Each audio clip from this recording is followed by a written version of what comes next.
எல்லாருக்கும் வணக்கம் அண்ட் வந்திருக்கிற பத்திரிகை நடுவில் அனைவருக்கும் என்னுடைய நன்றிகள். ஃபர்ஸ்ட் ஆஃப் ஆல் ஸோ சொல்ல போனால் எனக்கே இது வந்து ஃபர்ஸ்ட் எக்ஸ்பீரியன்ஸ், முதல் மேடை, முதல் அனுபவமே சொல்லலாம். ஏன்னா இது வரைக்குமே வந்து டெலிவிஷன்லேயே வந்து ஒரு 8 வருஷமா நிறைய பண்ணியிருக்கோம்.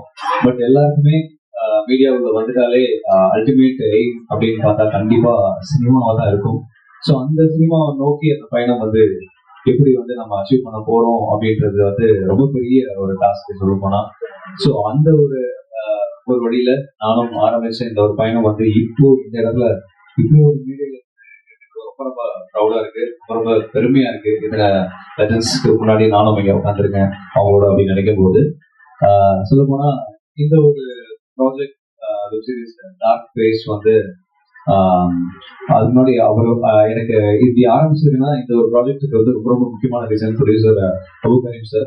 ஸோ இவரு எனக்கு இன்ட்ரோ எனக்கு கிடைச்சதே ஒரு சின்ன ஒரு ஸ்டோரி தான், சின்ன ஸ்டோரி கூட இல்லை. லைக் எப்படின்னா நாங்கள் வந்து சிங்கப்பூர்ல வந்து ப்ரோக்ராம்காக ஃபர்ஸ்ட் குரோஷியை வந்து கூப்பிட்டுருந்தாங்க. ஸோ குரோஷி அவர் வந்து அந்த டைம்ல டேட் அவைலபிள் இல்லை அப்படின்னதுக்கப்புறம் அதே குரோஷி சொல்லியிருக்காரு, சதீஷ் அவரா ட்ரை பண்ணி பாருங்க அப்படின்னு சொல்லிட்டு.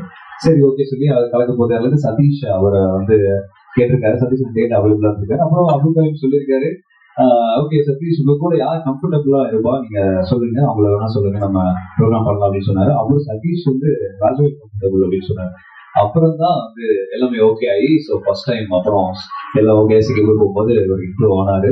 ஸோ அதுக்கப்புறம் தான் இந்த மாதிரி ஒரு மேஜிக் வந்து நடந்துச்சு. ஸோ ரொம்ப நன்றி சார். ஆக்சுவலி அபு கரீம் சார் வந்து சிங்கப்பூர் மீட் பண்ணப்போ அவர் சொன்னாரு, அவருடைய கேரக்டரை பத்தி அவரே செல்ஃபி ப்ரோ சொல்லும்போது ஒரு சின்ன லைன்லயே சொல்றாரு, ரொம்ப புதுசாலாம் சொல்ல, என்னை நம்பி யாரு வந்தாலும் சரி, என்னையே நான் வந்து பக்திட்டாலும் சரி, அவங்கள நான் வந்து சேவ் பண்ணணும் தான் நினைப்பேன், அதான் என் கேரக்டர் அப்படின்னு ஒரு வார்த்தையே சொன்னாரு. ஸோ அது வார்த்தையா மட்டும் இல்லாம அடுத்தடுத்து பாத்தீங்கன்னா அப்புறம் தான் தெரிஞ்சது சூசன் ப்ரொடக்ஷன் சொல்லிட்டு ஒண்ணு வச்சிருக்காரு அப்படின்னு சொன்னாரு. அப்புறம் தான் அந்த பயணம் அங்கிருந்து ஒரு ஆல்பம் சாங் மூலமா ஆரம்பிச்சது. இதே சேம் சரண் பிரகாஷ் அவருடைய சேர்ந்து தான் அந்த ஆல்பம் சாங் வந்து நாங்க பண்ணோம். அதை அப்ரோச் பண்ணும்போது ரெண்டு நாள் நம்பிக்கை வச்சு அந்த ஒரு ஆல்பம் சாங் ப்ரொடியூஸ் பண்ணாரு.